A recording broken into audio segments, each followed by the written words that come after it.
કેમ છો વિદ્યાર્થી મિત્રો? પરીક્ષાઓ શરૂ થઈ ગઈ છે અને આપણી પરીક્ષાઓ સારી તૈયારી ચાલતી હશે. પરીક્ષાની સારા માર્ક માટે એક જ વિકલ્પ છે, સારી મહેનત. બીજો કોઈ જ વિકલ્પ નથી. ખબર વિદ્યાર્થી મિત્રો? તો આપણે અગાઉ સુદર્શન ચક્રના લેક્ચર સાથે આપણે વિભાગ એ મૂકેલો છે, તમે જોઈ લેજો. જે સરસ મજાનો આપણે આઈએમપી એમસીક્યુ કાઢેલા છે એ. પછી વિભાગ બી પણ આપણે મૂકેલો છે, એ વિદ્યાર્થીઓ પણ જોવાનો બાકી હોય તો તમે જોઈ લેજો. કારણ કે આ બંનેમાંથી આપણને કેટલા ગુણનું પૂછાવાનું છે? 30 ગુણનું, જેમાં 10 ગુણના એક ગુણના પ્રશ્નો અને 20 ગુણના વિકલ્પ. એ રીતે આપણને 30 ગુણનું ખૂબ જ ટૂંકું પૂછાવાનું છે. જો તમે આમાંથી સારા એવા માર્ક મેળવી લો તો મારા ખ્યાલ પ્રમાણે પાસિંગ માટેનું તમને ખૂબ જ સરળ મળી રહેશે. આજે આપણે વાત કરવાની છે વિભાગ સી, ડી અને ઈ. પણ આની આપણે વિગતવાર ચર્ચા નથી કરવાના, માત્ર તમને હું પ્રશ્નો આપવાનો છું. વિભાગ સી, ડી ના અમુક પ્રશ્નો આપણે વિડીયો લેક્ચરમાં મૂકેલા છે, તો તમે આગળ જોઈ લેજો. આજે માત્ર પ્રથમ પરીક્ષા માટે આઈએમપી પ્રશ્નોની યાદી જોવાની છે, કારણ કે આપણી પાસે વિભાગ સી, ડી અને ઈ સમજાવવા માટેનો સમય નથી, એટલે માત્ર આપણે એની યાદી જોશું. તો ઝડપથી વિદ્યાર્થી મિત્રો તમે આ યાદીઓને જોઈ લો. તો આપણે પહેલા વિભાગ સી ની વાત કરશું. તો વિભાગ સી ની અંદર કેવા કેવા પ્રશ્નો છે વિદ્યાર્થી મિત્રો? અર્થશાસ્ત્રમાં આકૃતિ અને આલેખનું મહત્વ. જો વિદ્યાર્થી મિત્રો આ પ્રશ્ન તમને 3 ગુણમાં પણ આવી શકે એવું જરૂરી નથી કે 2 ગુણમાં જ પૂછાય. એટલે પ્રશ્નની તૈયારી કરો ત્યારે ખાસ ધ્યાનમાં લેવાનું. ડેટા સીટી પર ટૂંક નોંધ લખો, એ તમને પૂછેલી છે કે એમાં 2 ગુણની અંદર, બરોબર. એ જ વસ્તુ 3 ગુણમાં પણ બની શકે. અર્થશાસ્ત્રના અભ્યાસમાં આધુનિક સાધનનો ફાળો સમજાવો. જો આ તમારે મૌલિકતાથી લખવો પડશે. આધુનિક સાધનો, જે ઇન્ટરનેટ ટેકનોલોજી જે છે એ બધા વિશે આપણે, એનો અર્થશાસ્ત્રના અભ્યાસમાં શું ફાળો છે એના વિશે આપણે લખવાનું છે. આકૃતિ એટલે શું? તે શા માટે દોરવામાં આવે છે, તો તેના ઉપયોગો. એ રીતે પણ પ્રશ્ન પૂછાય. ઉપયોગ જણાવો, બરોબર. તો એ પણ તમારો પ્રશ્ન બનશે. વૃત્તાંશ આકૃતિ દોરતી વખતે ધ્યાનમાં રાખવાની બાબતો જણાવો. માત્ર ધ્યાનમાં રાખવાની બાબતો પૂછેલી છે. આલેખ એટલે શું? તે શા માટે? જો આકૃતિ અને આલેખ 2 પ્રશ્ન છે, ધ્યાન રાખજો, બંનેમાં ભૂલ ન કરતા. સ્તંભ આકૃતિ એટલે શું? તેના પ્રકારો જણાવો. તો સ્તંભ આકૃતિ એટલે શું? એનો અર્થ લખવાનો છે, એટલે 1 ગુણ એનો મળશે અને 1 ગુણ પ્રકારનો. તો 3 પ્રકારો છે તમારે લખવા પડશે. અને આકૃતિના પ્રકારો જણાવો. તો આપણને આકૃતિના 6 પ્રકારો છે, તો એના નામ લખવાના છે અહીંયા આપણે. તો આ રીતના આપણને આ પ્રકરણ નંબર 1 ના પ્રશ્નો છે તેમ આપણે કહી શકાય. બરાબર વિદ્યાર્થી મિત્રો? ત્યારબાદ છે આર્થિક વિકાસના નિર્દેશકો કયા છે? યાદી આપો. જો આની અંદર આપણે વાસ્તવિક રીતે જે યાદી જે છે ને કઈ છે, તો કે માથાદીઠ આવક, રાષ્ટ્રીય આવકનો વૃદ્ધિ દર, એવું લખજો. માથાદીઠ આવકનો વૃદ્ધિ દર, રાષ્ટ્રીય આવકનો વૃદ્ધિ દર, PQLI એટલે કે જીવનની ભૌતિક ગુણવત્તા આંક, અને HDI માનવ વિકાસ, આ એના યાદી છે. પછી એ સિવાય આપણો પાઠ પૂરો થાય એટલે કે માનવ વિકાસ આંકનો ખ્યાલ પૂરો થાય ને એટલે ઉપરાંત કરીને પણ લખેલું છે, બરોબર. તો ઘણા બધા પ્રકાશનમાં ઉપરાંત કરેલી યાદી પણ જણાવી છે. આપણો જવાબ સાચો છે કે 4 નિર્દેશકો છે અને 4 આ છે. આ લખો તો ખોટું નથી ઉપરાંત કરે, પણ આપણા સાચા આ છે. એના ઉપરાંત લખો તમે, આ ન લખો તો ખોટું પડશે, બરોબર. ધ્યાન રાખજો. આર્થિક વૃદ્ધિની મર્યાદા જણાવો, બરોબર. એ પણ પ્રશ્ન છે આપણો. પરિમાણાત્મક અને ગુણાત્મક પરિવર્તનો કયા કયા આવે છે તે જણાવો. તો પરિમાણાત્મક અને ગુણાત્મક પરિવર્તનો શું છે એની વિશે વાત કરેલી છે. રાષ્ટ્રીય આવકનું નિર્દેશકની મર્યાદા જણાવો. રાષ્ટ્રીય આવકના નિર્દેશકને, જો આર્થિક વૃદ્ધિના મર્યાદા, રાષ્ટ્રીય આવકની અને માથાદીઠ આવકની, આ 3 મર્યાદામાંથી એકાદી મર્યાદા તો હશે જ, બરોબર છે. કારણ કે બહુ બધી વાર બોર્ડમાં પણ પૂછાયેલી છે તેમ આપણે કહી શકાય. તો માથાદીઠ આવકના નિર્દેશકને મર્યાદાઓ જણાવો. આયાતી વસ્તુની કિંમતમાં થતા વધારો કઈ રીતે ફુગાવામાં વધારો કરે છે? આયાત આ અન્ય કારણોમાંથી આવ્યું. ફુગાવાના અન્ય કારણો. હવે ફુગાવાના કારણો આપણે 5 ગુણમાં તૈયાર કરશું. 5 ગુણમાં પૂછાય છે. તો અન્ય કારણો આપણે એમાં તૈયાર કરેલા જ હોય તો આ પ્રશ્ન આપણે અલગથી તૈયાર કરવાની કોઈ જરૂર રહેતી નથી. એટલે આવા કેટલાય પ્રશ્નો બનશે વિદ્યાર્થી મિત્રો કે જે આપણે 5 ગુણમાં આવેલા હશે કે 3 ગુણમાં હશે, તો એને 2 ગુણમાં કે 1 ગુણમાં પૂછાય તો એની અલગ તૈયારી કરવાની ન હોય એટલું આપણને ખબર પડવી જોઈએ. ફુગાવાના લક્ષણો જણાવો. બરાબર, એ પણ આપણા માટે પ્રશ્ન છે. આ વસ્તી વૃદ્ધિના ફુગાવા પર અસરો જણાવો. બરાબર, એ પણ આપણું ફુગાવાના કારણોમાં જ છે. બરોબર, માંગમાં વધારો થવા માટે એક જવાબદાર પરિબળ છે વસ્તી, એના કારણે ફુગાવો અસર થાય છે એની વાત કરીશું તો એ પણ પ્રશ્ન એમાં આવી ગયો. દાબેલો ફુગાવાનો અર્થ આપો. માત્ર એક લીટીમાં અર્થ છે, 2 ગુણમાં પ્રશ્ન બોર્ડમાં પણ પૂછાયેલો છે. માંગ પ્રેરિત અને ખર્ચ પ્રેરિત ફુગાવાનો અર્થ આપો. બે પૂછી લે કારણ કે 2 ગુણમાં છે. આ એક ગુણનો છે. માંગ પ્રેરિત એટલે શું અને ખર્ચ પ્રેરિત એટલે શું, એ બે એક ગુણના પ્રશ્નો છે. તો તમને બે ભેગા પૂછી લે તમને 2 ગુણમાં પણ પ્રશ્ન બની શકે છે. તો આ આપણા પ્રકરણ નંબર 3 ના પ્રશ્નો હતા. ત્યારબાદ વિભાગ સી માં આગળ બેંક શબ્દનો ઉદ્ભવ સી રીતે થયો. બરોબર, બેંક શબ્દનો ઉદ્ભવ સી રીતે થયો. વ્યાપારી બેંકના ખાતાઓ વિશે જણાવો. તો વ્યાપારી બેંકના ખાતાઓ 3 છે આપણે ખબર છે. ચાલુ ખાતું, ત્યારબાદ બચત ખાતું અને ત્યારબાદ બાંધી મુદત. એના વિશે લખવાની. આને અલગ રીતે પણ પ્રશ્ન પૂછી શકે. મધ્યસ્થ બેંક એ સરકારની બેંક છે. આ પણ આપણા 3 ગુણના મુદ્દાની અંદર આવી જાય છે. મધ્યસ્થ બેંક એ સરકારની બેંક છે. વિધાન સમજાવો. બરોબર, એ રીતે પણ પ્રશ્ન પૂછાય. રોકડ અનામત પ્રમાણ એટલે શું? CRR, એના વિશે આપણે જણાવવું પડે. રેપો રેટ અને રિવર્સ રેપો રેટ બે અલગ છે. રેપો રેટ અને રિવર્સ રેપો રેટ વિશે સમજાવો. એ 2 ગુણમાં પણ બની શકે, 3 ગુણમાં પણ બની શકે. શેડ્યુલ બેંકનું વર્ગીકરણ જણાવો. બેંકોની બેંક અને બેંકોના અંતિમ સહાય તરીકે RBI નું કાર્ય. તો આ પ્રશ્ન અને આ પ્રશ્ન બે એક જ પ્રશ્નના મુદ્દામાંથી આપણને આવેલા છે. જે મધ્યસ્થ બેંકના આપણે નાણાકીય કાર્યો જોશું તો એની અંદર આ બાબતો મધ્યસ્થ બેંકના કાર્યોમાં આપણે આ 2 બાબતના મુદ્દાઓ હશે. બરોબર, તો એ આપણે ધ્યાનમાં લઈશું. ઝડપથી વધતા જતા ભાવ ગરીબીમાં કઈ રીતે વધારો કરે છે? પ્રકરણ નંબર 5 નો પ્રશ્ન બનશે કે ઝડપથી વધતા ભાવ એ ગરીબીમાં વધારો કરે છે. હવે પ્રકરણ નંબર 5 ના તો બધા જ પ્રશ્નો આપણે 5 ગુણમાં આવી જશે. કારણ કે મોટા 3 પ્રશ્નો આપણે 5 ગુણમાં તૈયાર કરવાના છે. એમાંથી જ પ્રશ્નો હશે અને આપણે અગાઉ વિડિયો લેક્ચર બધા મૂકેલા છે તો તમે જોઈ લેજો. સરકારના સંરક્ષણ ખર્ચમાં વધારો થવાને લીધે ગરીબીનું પ્રમાણ સાથે ઊંચું રહે છે. એટલે કે સરકાર સંરક્ષણ પાછળ ખર્ચમાં વધારો કરે તો એ પણ ગરીબીના કારણોમાં આવેલું છે. બરોબર, એ મુદ્દો આવેલો છે, અલગથી તૈયાર કરવાની જરૂર નથી. ગરીબી રેખાની મર્યાદા જણાવો. આ એક તમારે કરવો પડશે, આ પણ એમાં નહીં આવે. બરોબર છે, એટલે આપણા માટે આ પ્રશ્ન તૈયાર કરવો જરૂરી બનશે. પ્રધાનમંત્રી જનધન યોજના શરૂ કરવામાં આવી અને તેનો હેતુ જણાવો. ક્યારે શરૂ કરવામાં આવી? એક પ્રશ્ન એ થયો અને એનો હેતુ. તો 2 પ્રશ્ન, 1 ગુણ ક્યારે શરૂ કરવામાં આવ્યો એનો અને બીજો એનો હેતુ જણાવવાનો. એમ આપણને 2 ગુણ મળશે. પીવાનું સ્વચ્છ પાણી અને મકાનની ઉપલબ્ધતાનું મહત્વ સમજાવો. હવે પીવાનું સ્વચ્છ પાણી અને મકાનની ઉપલબ્ધતાનું મહત્વ સમજાવો. ગરીબીનો આધુનિક અભિગમ સમજાવો. એ પણ આપણે પ્રસ્તાવનામાંથી તૈયાર કરવો પડશે. બરોબર, તો આ તો આપણને 5 ગુણના વિભાગ સી ના પ્રશ્નો. અને હવે આપણું આ છેલ્લું ચેપ્ટર ઘર્ષણજન્ય બેરોજગારીનો અર્થ અને ઉદાહરણ. જો અહીંયા અર્થ અને ઉદાહરણ 1 ગુણ, અર્થનો 1 ગુણ, ઉદાહરણ. જ્યારે વિદ્યાર્થી મિત્રો 2 પ્રશ્નો હોય ત્યારે બંનેનું માર્કનું ડિવાઇઝન થઈ જાય છે. ભારતમાં શ્રમ પ્રધાન ઉત્પાદન પદ્ધતિ વધારે અનુકૂળ છે, સમજાવો. બરોબર કે ભાઈ શ્રમ પ્રધાન ઉત્પાદન પદ્ધતિ કેમ વધારે અનુકૂળ છે? તો કે ભારતની અંદર વધારે શ્રમિકો છે એને રોજગારી આપવા માટે આપણે શ્રમ પ્રધાન ઉત્પાદન પદ્ધતિની જરૂર પડશે. પ્રધાનમંત્રી કૃષિ સિંચાઈ યોજના ક્યારે અને કયા ઉદ્દેશથી શરૂ કરવામાં આવી?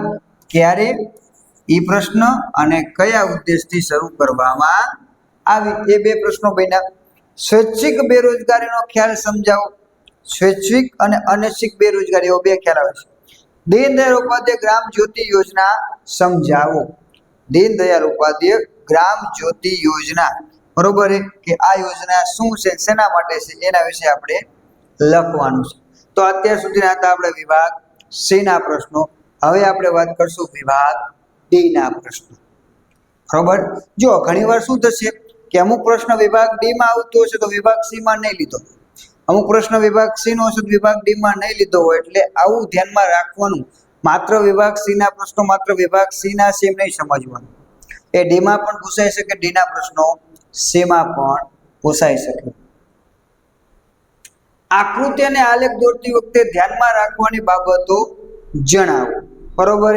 એ પ્રશ્ન બહુ બધી વાર પ્રશ્ન બોર્ડમાં પૂછાયેલો છે.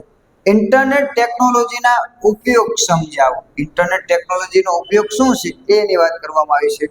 ત્યારબાદ કોમ્પ્યુટર અને ઇન્ટરનેટ ઉપયોગના ભય સ્થાનો. જો આને બે ગુણમાં અલગ અલગ રીતે પૂછી શકે, કાં તો ઇન્ટરનેટ ઉપયોગના ભય સ્થાનો, કાં તો કોમ્પ્યુટર ઉપયોગના ભય સ્થાનો, એ રીતે અલગ પણ પૂછી શકે અને ત્રણ ગુણમાં બે ભેગા પણ પૂછી શકે. સ્તંભ આકૃતિ દોરતી વખતે ધ્યાનમાં રાખવાની બાબતો જણાવો. તો એ રીતનો પ્રશ્ન પૂછાય.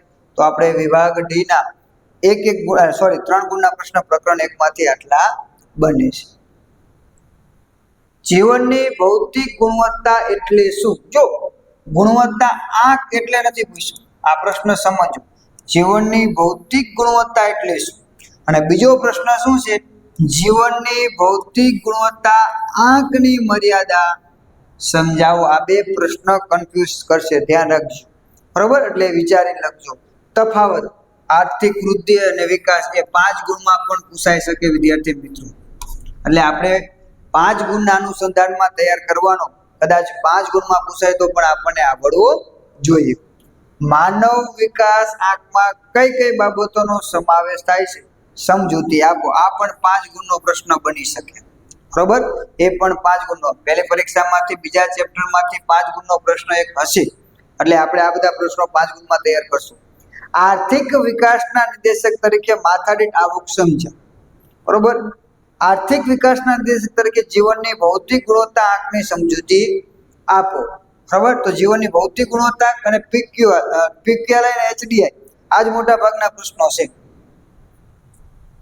ત્યારબાદ આગળ નાણાંનો અર્થ આપે તેના કાર્યો જણાવજો. એના કાર્યો જે છે ને બધા બે ગુણમાં બની શકે. વિનિમયના કાર્ય તરીકે, મૂલ્યના સંગ્રાહક તરીકે આ પૂછી શકે. બરોબર. નાણાંનો અર્થ અને તેના કાર્યો સમજાવો. એ આપણે 3 ગુણમાં પૂછાઈ શકે. ખાલી સીધા નાણાંના કાર્યો સમજાવો તો 3 સેમ પણ પૂછી શકે. નાણાંનો ઉદ્ભવ અને વિકાસ પર ટૂંક નોંધ લખો. બરોબર. આ બહુ સરળ છે. નાણાંનો ઉદ્ભવ ક્યાંથી થયો અને એનો આખો વિકાસ કઈ રીતે થયો, કોઈ પશુથી લઈ, પથ્થરથી લઈ અને છેક અત્યાર સુધી પહોંચ્યું, તો એના વિશેની આખી આપણે વાત કરવાની છે. ખૂબ વધુ નાણાં ઓછી વસ્તુને પકડવા દોડે ત્યારે ફુગાવો સર્જાય છે. તો આવું મેકલપે કીધું છે, તો એના વિશે આપણે સમજૂતી આપવાની છે. તો એ પણ આપણે ધ્યાનમાં લેવાનું છે. તો આટલા વિભાગ ડી ના પ્રશ્નો. ત્યારબાદ આગળ ચોથા ચેપ્ટરના પ્રકરણો જે છે, પ્રશ્નો છે, કારણ કે એમાંથી 2 પ્રશ્નો પૂછાશે. વ્યાપારી બેંક અને મધ્યસ્થ બેંક બંને વચ્ચેનો શું છે તફાવત? 3 ગુણમાં પ્રશ્ન પૂછાય ત્યારે હંમેશા આપણે ઓછામાં ઓછા 3 મુદ્દા કે 3 બાબતો લખવી જરૂરી પડે છે. ટૂંક નોંધ.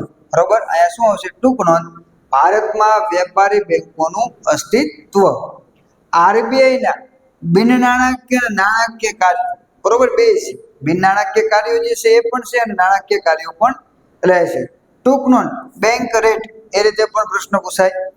વ્યાપારી બેંકની શાક સર્જનની કામગીરી ઉદાહરણ સહિત સમજાવો. એ રીતે પણ પ્રશ્ન પૂછાય. અહીંયા આપણને પ્રશ્ન વિશે ટૂંક નોંધ લખો, પણ તમને એમ પણ પૂછી શકે કે શાક સર્જનની કામગીરી ઉદાહરણ સહિત સમજાવો. તો એ રીતે પણ પ્રશ્ન આવે. નાણાકીય નીતિના ગુણાત્મક સાધનો અને નાણાકીય નીતિના કોઈ પણ 3 પરિમાણાત્મક સાધનો. તો પરિમાણાત્મક સાધનો તો આવી ગયું, એક આ આવી ગયું.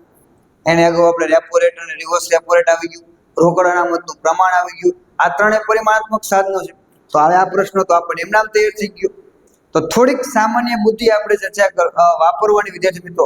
માત્ર ગોખશો તો એનું પરિણામ મળશે નહીં. આપણે અગાઉ જે ટૂંક નોંધમાં મૂકેલા છે એ પરિણાત્મક પરિવર્તનમાં આવી જાય છે, તો પછી આ પ્રશ્ન આપણે તૈયાર કરવાની જરૂર રહેતી નથી. ગરીબીનું સ્વરૂપ સમજાવો. નિરપેક્ષ અને સાપેક્ષ.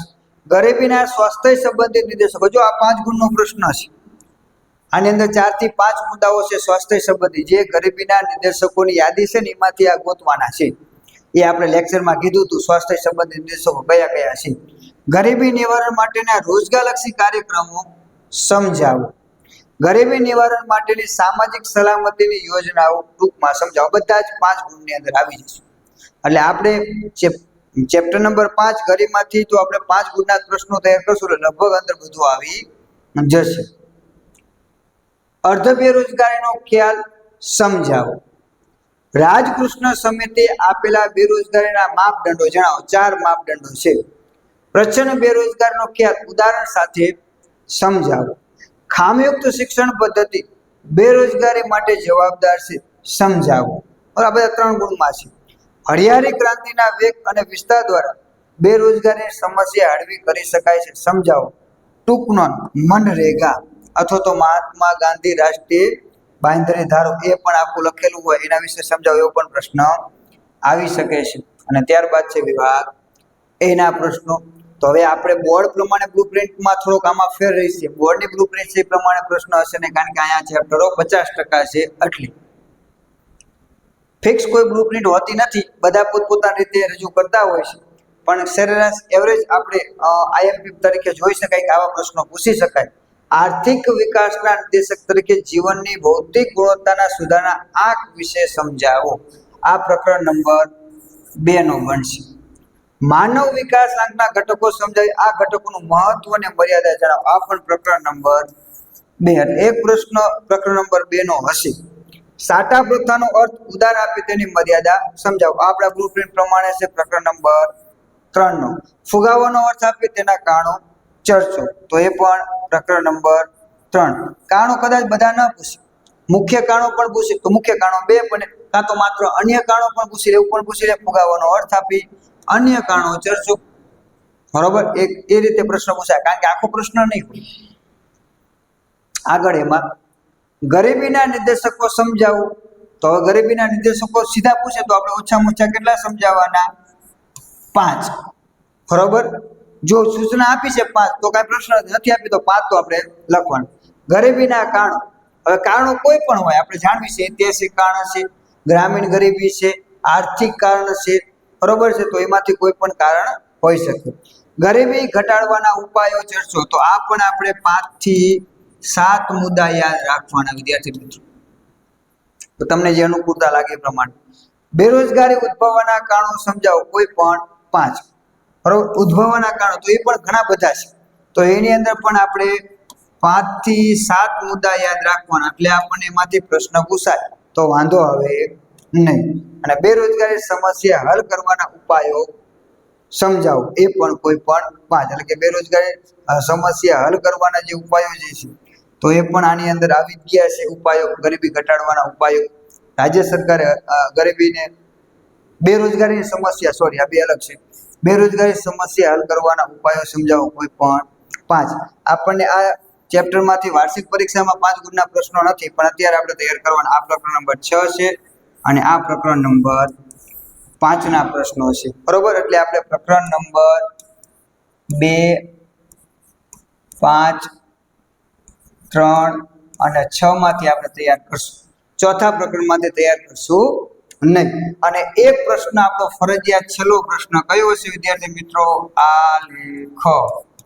અને આલેખની અંદર પણ રેખાકૃતિ એટલે સામક શ્રેણિકના આલેખ, સ્તંભ આલેખ, સ્તંભની અંદર પાસ પાસે અને વિભાજિત, આમાંથી ને જશે. વૃતાંશ આકૃતિ પૂછાશે નહીં. બરોબર, તો આ આપણા આઈએમપી પ્રશ્નો હતા વિદ્યાર્થી મિત્રો. આમાંથી આપણે ઘણા બધા પ્રશ્નોનું સમજૂતી સાથે વિડીયો લેક્ચર મૂકેલા છે. ન સમજાય તો તમે ત્યાં જોઈ શકો છો. તો વિભાગ A, B, C, D અને E ને આખા પેપરની અંદર જેટલું પણ આઈએમપી છે એ બધું જ આપણે વિડીયો લેક્ચર સ્વરૂપે મૂકેલું છે. જો તમે ન જોયું તો વિદ્યાર્થી મિત્રો ઝડપથી જોઈ લેજો અને તમારું પેપર સારું જાય એના માટે બેસ્ટ ઓફ લક. ધન્યવાદ.